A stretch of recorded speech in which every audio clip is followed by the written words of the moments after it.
Hello everybody, my name is Hudson and welcome back to Elden Ring. Well, I guess not Elden Ring. Today we're going to be talking about Nightreign, and yes, I did get early access to play it.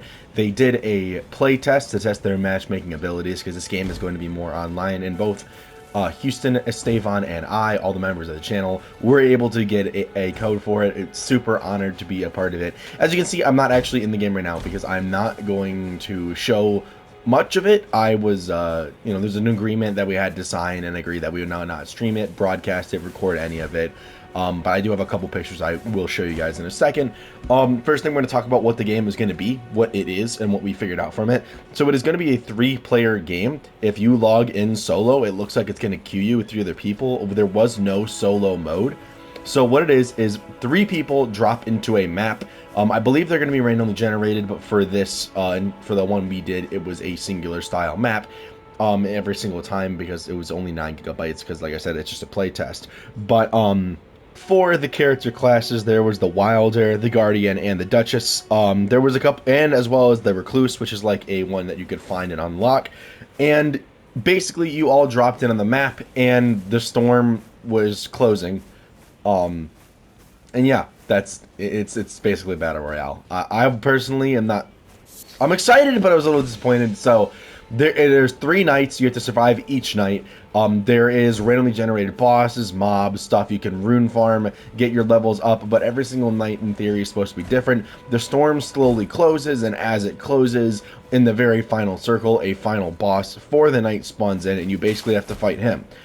There's 3 nights, and yeah, that's what the game is. The movement is very different. So it's regular Elden Ring movement. You have your dodges and everything, but you can also tack sprint instead of crouching, and you can scale walls. The movement was very interesting because you could run up to a wall, jump, and then like basically double jump off the wall.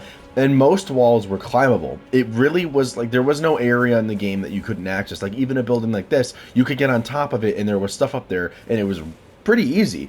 The map was the same thing every single time, like I said, but it was fun. It was cool. I'm hoping that there's a lot of potential there. It seems like it's going to be a lot of fun.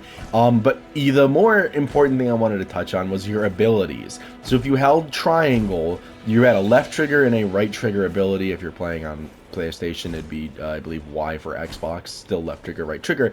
And each character had their own ability. Hopefully, I'm going to be able to upload these pictures because it was really finicky trying to get them taken, but I'll show you right there. For the character that I played the Griffin, who was kind of like a heavier character who had big things. I would launch up into the sky for my ultimate ability and crash down with a shockwave, and for my other ability I would like spin in a circle and create a mini tornado for a brief second. But yeah, that is what the gist of the game is going to be. I mean, I'm sure a lot of you know that. But yeah, it was super cool to play it. It was a little clunky because obviously this is like a pre-alpha that I was given access to. But yeah, please subscribe for more. We're trying to do more content. We appreciate it. Click the like button if this video is helpful, and yeah, we'll see you guys in the next one.